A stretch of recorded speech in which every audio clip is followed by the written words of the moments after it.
All right, what's up? What's up? It's getting close to Christmas, and It sure is. And that means it's the perfect time to unwrap some fun ideas. Think of it as a season of blending a little wisdom, dash of humor, and a lot of holiday spirit. We've got plenty of room to play with the show format, and this is the best time of year to make a shot. So let's dive in and create something that really lights up the holiday countdown.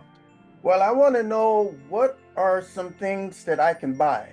Are there some things that I can buy for a Christmas gift, or are there things that I can make? So, Christmas is here in America is on the 25th of December, and it's going on right now. It's the 3rd of December right now, and the shopping malls are packed and everything. And I want to know if Uh, how to shop on a budget and how to shop and get things for my friends.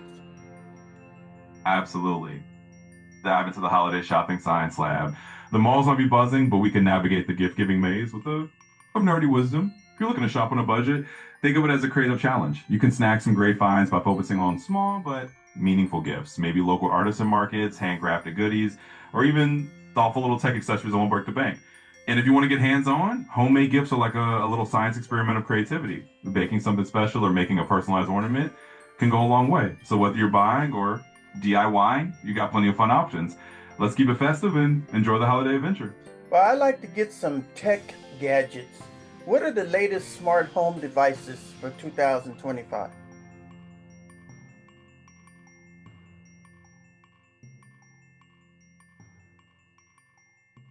Okay, stinking for right at the moment. So, for the latest smart home goodies in 2025, you've got a pretty cool lineup. For example, there's a Gobi table lamp that's also a JBL speaker in disguise. It's basically a lamp that saves with music and fills the room with colorful light. Then there's Amazon's latest Echo Show 8, which is a sleek smart display that pretty much does it all. Alexa, smart home control, and all that jazz. You've also got things like a digital family calendar from Kmart that keeps everyone organized, and even in the car, a presence sensor that can sense if someone's in the room. Oh, and Samsung's got a portable 4K display that you can move around and use for just about anything. So plenty of techie gift options to sprinkle under the tree. All right, what if I wanted to get some earbuds? What type of earbuds could I get for 2025 for a gift? Thinking about that right there. Okay, we're gonna be For looking. 2025, if you're looking to slip some great earbuds into a gift bag or, your own ears, there are some awesome choices out there. The Sony WF-1000 XM5s are a top pick with fantastic noise cancellation and sound. If you're in the Apple universe, the AirPods Pro 3 have stepped up with better noise cancellation and even heart rate tracking. Google Pixel Buds Pro 2 are perfect if you're on the Pixel side of things, and Samsung's Galaxy Buds 3 Pro will keep Galaxy fans happy. And if you want a bit of versatility, the Beats Studio Buds Plus play nicely with both Apple and Android. So there's a bit of something for everyone to make your ears or your friends' ears pretty happy this season. All right, what if I wanted to get a popular gaming console? What are the popular gaming consoles I could buy?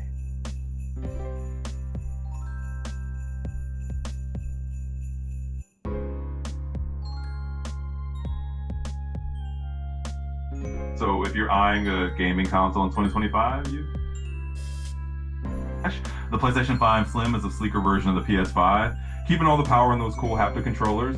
The Xbox Series X is still a powerhouse with 4K gaming and a huge game library, especially for like Game Pass. Nintendo Switch 2 is out now too, giving you that hybrid gaming on a bigger and better screen. And if you're into something more portable, the ROG Xbox Ally and MSI Claw A8 are handhelds that pack console level power into a portable device. So really, it's a fun time to pick a console that fits your style. So that's a lot of tech gadgets for 2025.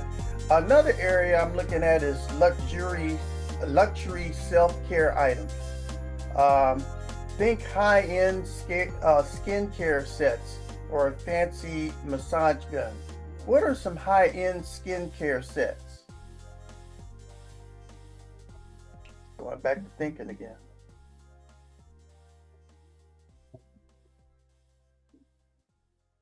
True thing.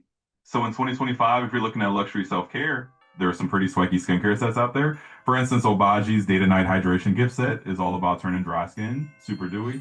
If you want something high tech, the new Face Trinity is a microcurrent device that basically gives your face a little lift and contour. There's also the Perricone MD Niacinamide Serum if you're into smoothing out texture, and La Roche-Posay's Hyaluronic B5 Serum is another hydrating gem. And if you want to mix the goodies, Look Fantastic has a dermatological skincare edit that's packed with a bunch of top tier brands. So whether you're gifting or treating yourself, there's a whole lot of luxury to dive into. Well, what if I wanted to get a fancy massage gun? What type of fancy massage gun would I get, and what does it do?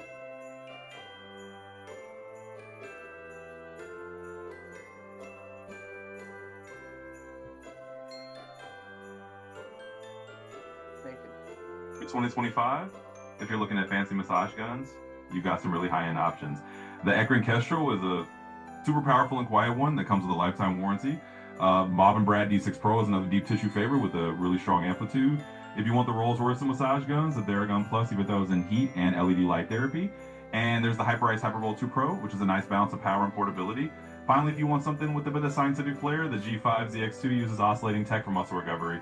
So you've got plenty of fancy muscle relief options to pick from. What if I wanted to get a massage chair? What type of massage chair would I get for 2025?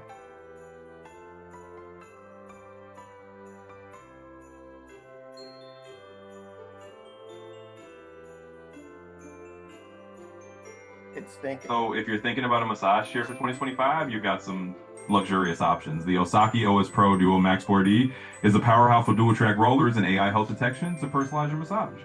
Then there's the Human Touch Supernovo X, which is super customizable and even responds to voice commands.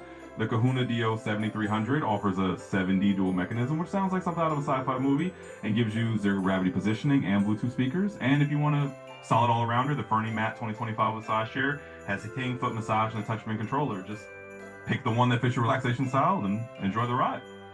Are there any type of exercise gifts that I could get for my friends and family for 2025?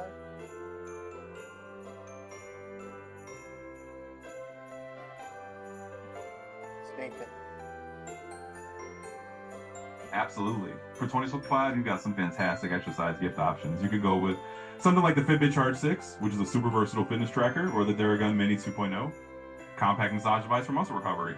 For those who love musical working out, the Beats Fit Pro wireless earbuds are a great pick with their secure fit and noise cancellation. And if you're thinking about versatile workout gear, the TRX Home 2 system lets you do all kinds of suspension training anywhere. Finally, for the yoga lovers, a Manduka Pro yoga mat is a durable and comfy choice. So there's a little something for everyone to keep active and fit. That sounds pretty good. Now, if I wanted to get personalized gifts, something like custom jewelry or monogram leather goods or even tailored clothing, what type of things would I be looking for?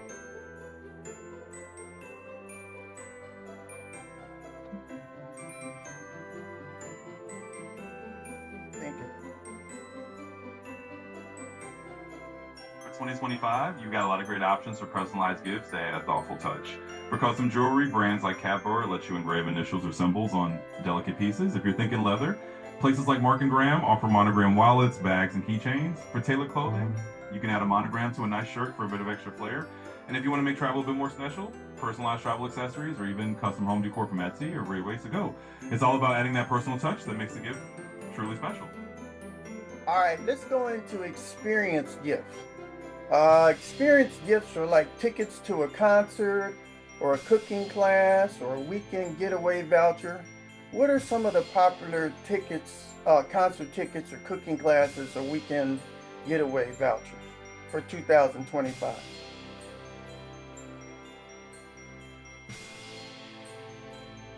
Just thinking.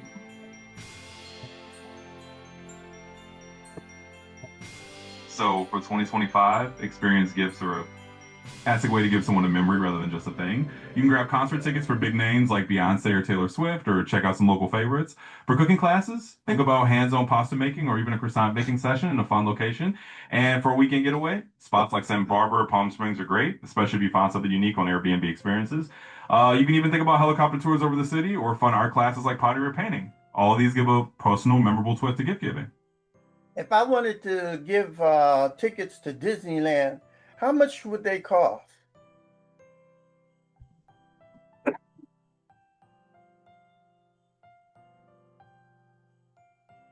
So as of late 2025, if you're looking at Disneyland tickets, a one-day ticket for the busiest days It's around $224, but on less crowded weekdays, you can get a one-day ticket for about $104. There's also a deal for California residents, a three-day park hopper for $249. That's good for non-consecutive days early in the year. Of course, prices can change, so it's always a good idea to check Disneyland's official site before you plan. What if I wanted to buy some tickets to fly my friends to India? How much would that cost? And what would I need to do?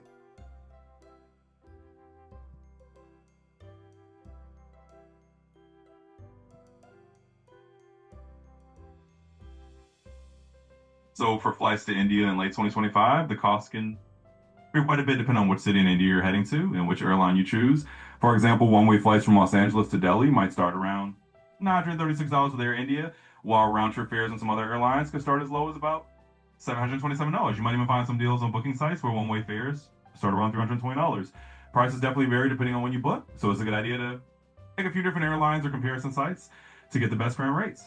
Can I book a flight to Bangladesh or Indonesia in 2025, or is it too late?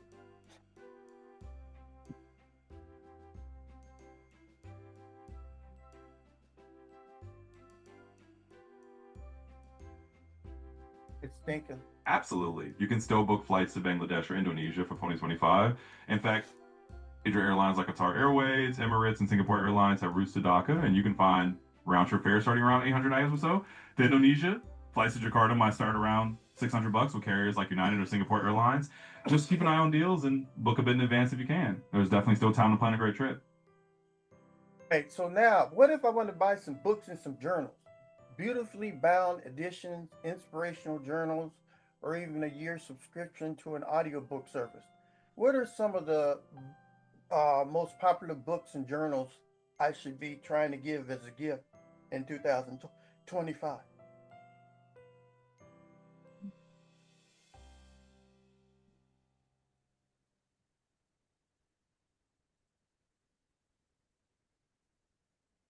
Sure. For 2025, some really helpful book and journal gifts include novels like The Artist by Elizabeth Lees, which is a captivating story set in 1920s Provence. There's also Mona's Eyes with Thomas Schlesser, a beautiful nebula about art and family. For cookbook lovers, Good Things by Samin Nosrat focuses on cooking as a way to connect with others. If you're looking for journals, the Painted Art Journal is great for storytelling through art, and Creative Journaling offers all sorts of projects to inspire creativity. Yeah, these will make a wonderful and personal gift. Well, sometimes I like to make my gifts personally. So instead of going out and buying it, I'd like to take and go ahead and make my own gifts. So one category of gifts I can make are homemade baked goods like cookies, fruit cakes, or holiday treat box. What type of cookies, fruit cakes, and holiday treat box should I make for 2025 for my friends and family? Absolutely. Making your own gifts is like adding a little sprinkle of personal science and creativity to the holiday season. And homemade baked goods are definitely a classic. For 2025, you could go for something timeless like gingerbread cookies shaped into fun designs, or maybe a fruit cake with a modern twist like adding dry cranberries or dash of spice rum. You could also make a holiday treat box that includes a mix of goodies, maybe some chocolate dip shortbread, peppermint bark, and a few homemade truffles. The fun part is you can tailor each box to your friend's taste, and it becomes this delicious little science experiment in gifting. Plus, it's a great way to share a bit of homemade holiday cheer. Well, today is the 3rd and Christmas is the 25th. So when should I start making my cookies, fruit cakes, and holiday treat box? Well, had a few weeks to play with, so it's like having a nice little runway for your holiday baking project.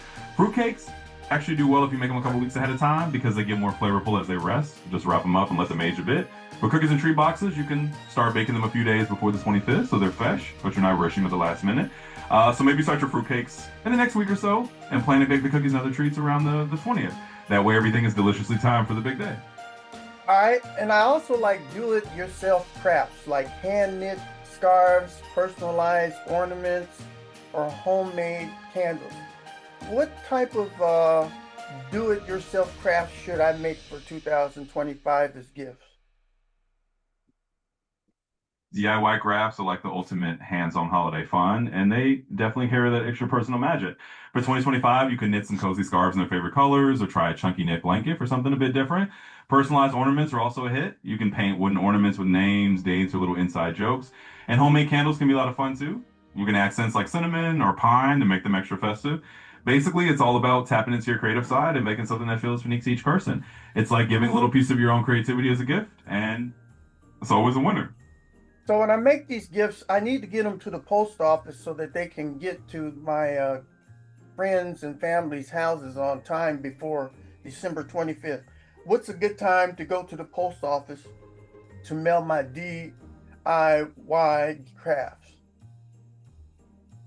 Absolutely. Time in the post office run is like the final step of your gift giving experiment. To make sure everything arrives before the 25th, you'll want to give a little buffer. Generally, mailing your DIY gifts about a week in advance is a good rule of thumb, so aiming to get them shipped by around December 15th to 18th is a safe bet. If you're using standard shipping, that gives the postal service enough time to handle the holiday rush. And if you're cutting it close, priority shipping or express options can give you a bit more wiggle room. Either way, just think of it as the final launch window for your homemade holiday cheer. Well, I got a lot of pictures and stuff stored up on film and on camera and on memory sticks and stuff. So photo albums or scrapbooks seems like another gift, a custom memory book that tells a story. How should I send photo albums or scrapbooks? Should I physically send them or send them electronically through a messenger service or through the internet? That's a great question. And it's really about the vibe you want to create. A physical photo album or scrapbook is like a tangible little time capsule. People can flip through it, feel the pages, and it becomes a keepsake they can hold. So if you want the hands-on experience, mailing it physically is a lovely way to go. Just be sure to pack it well so it arrives safely. On the other hand, if you want to share it more quickly or have friends and family who live far away, creating a digital version is a great option. We can use online photo book services to design something beautiful and send them a link. It's like giving them a digital storybook that they can access anytime. So really, it's your call. Physical albums for that hands-on nostalgic feel, or digital albums for easy sharing. Either way, we're giving them a little journey through memories. How about handwritten letters or poetry? A heartfelt letter can be incredibly meaningful. I don't think people use snail mail hardly anymore. Should I spend time writing out a letter and actually putting it in the mail and sending it to my friends and family? What do you think? You know, there's definitely something almost delightfully old school about sending a handwritten letter these days. It's like a little piece of analog magic in a digital world. Would you rely on text and emails? Getting a physical letter in the mail is like receiving a little treasure. It shows you let the time to sit down, put pen to paper, and share something heartfelt. So yes, absolutely. If you're up for it, writing out a letter, a bit of poetry, and drop it in the mail can be a really meaningful gesture. It's a lovely, personal way to connect, and I think your friends and family would probably be pleasantly surprised to find a real letter reading for them. So go for it. It's a little old-fashioned, but in the best possible way. All right.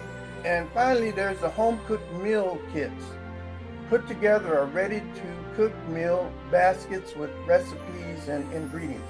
You know, they have these food delivery services like Dash that'll take and deliver food to people's houses. Should I be looking into something like that? Absolutely. A home-cooked meal kit is like giving someone a little culinary adventure in a basket, and using a food delivery service can definitely help get it to their door smoothly. It's like combining the best of both worlds. You put together the ingredients and recipes, and then a service like DoorDash or another local delivery option can make sure your arrives fresh and ready to cook.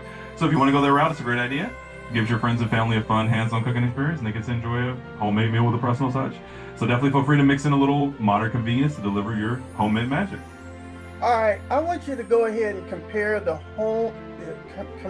store-bought versus the homemade angle. Which one is best? The age-old showdown of store-bought versus homemade. It's like a little philosophical bake-off of its own. Honestly, there's no single best answer because it's all about what you're aiming for. Store-bought gifts can be fantastic if you're looking for convenience, that polished touch, or maybe something that's a bit more high-tech or specialized, like those fancy gadgets or Lux skincare sets. On the flip side, homemade gifts are like a little piece of your creativity and time wrapped up with a bow. They've got that one-of-a-kind charm and a personal touch that says, hey, I made this just for you. It's like giving a bit of yourself as a gift.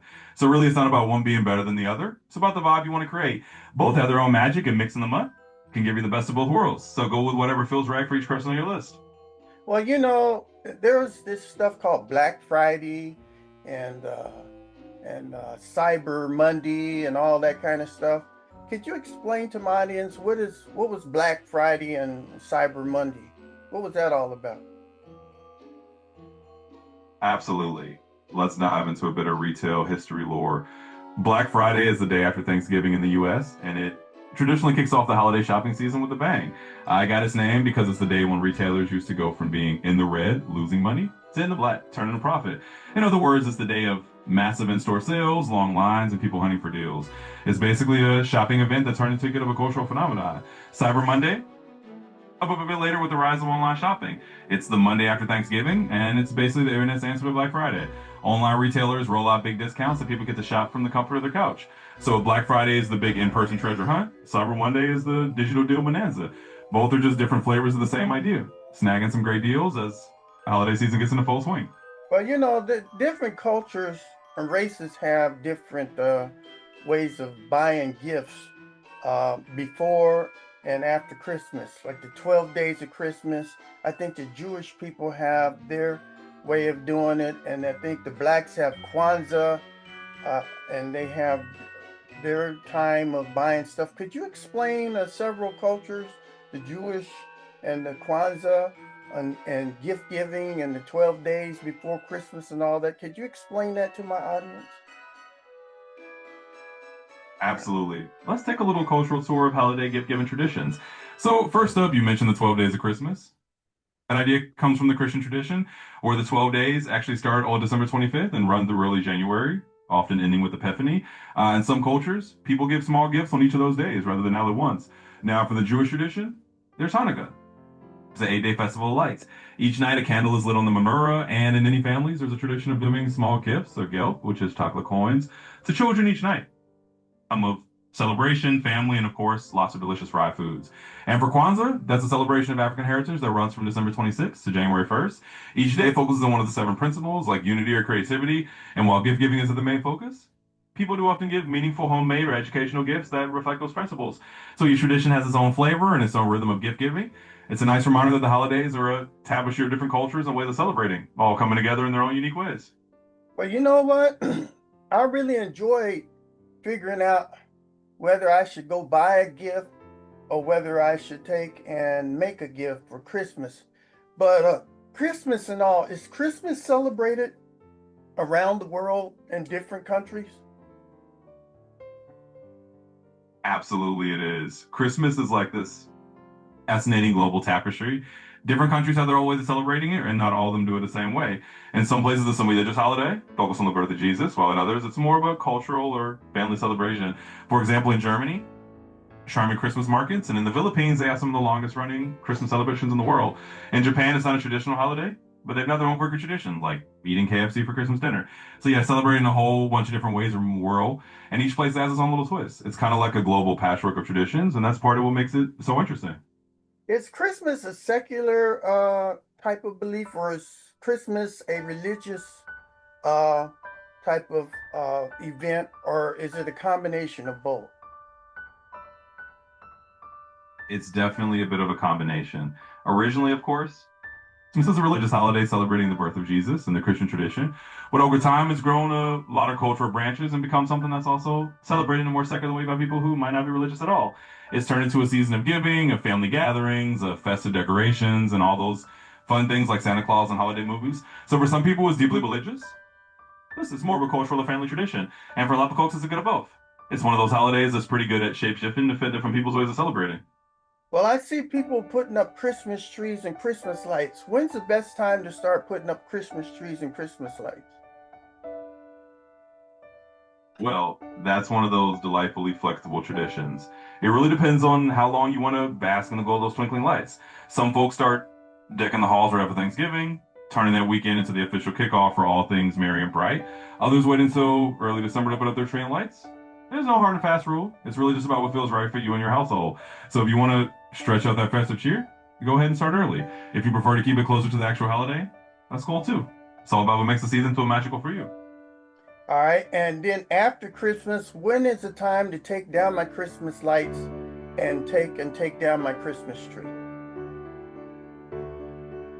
The classic post-holiday question. It's kind of like the unwritten epilogue to the holiday season. Traditionally, some people wait until the 12 days of Christmas are over, which is around January 6th, also known as Epiphany. That's a pretty common marker. But really, it's another one of those flexible traditions. Some folks take everything down right after New Year's, while others might up a bit longer just to keep that cozy glow going through the winter. There's no hard rule, just whenever you're ready to wrap up the season and start fresh. It's all about what feels right for you and how long you want to hang on to the holiday spirit. Well, Kevin, I had a good time talking about the show. How did you like the show? Or I've got to say, I had a blast. It's always a good time diving into all these holiday ideas and traditions with you. It's like taking a little sleigh ride through the landscape of gifting, culture, and a bit of holiday philosophy. So I enjoyed it a lot. And remember, whether you're going homemade or store bought or just mixing it all up, the best part is really just making the holidays your own. So back to the chat, and let's keep the festive spirit rolling. Well, Kevin, can you remind my audience to subscribe, and to take and go fill out the survey in the post section of this channel? Could you do that, please? Absolutely. Let's get the word out. So to everyone out there tuning in, don't forget to hit that subscribe button. Yes, subscribe. And while you're at it, take a moment to fill out the survey in the post section of this channel. Your feedback is like gold. It helps keep the show fun, engaging, full of all the good stuff you want to see. So go ahead and do that, and let's keep the conversation going. Thanks, everyone.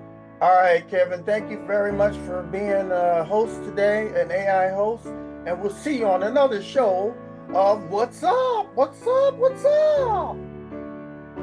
You got it. It's been a pleasure being your AI sidekick today, and I can't wait to see what other fun adventures we'll dive into on the next What's Up show.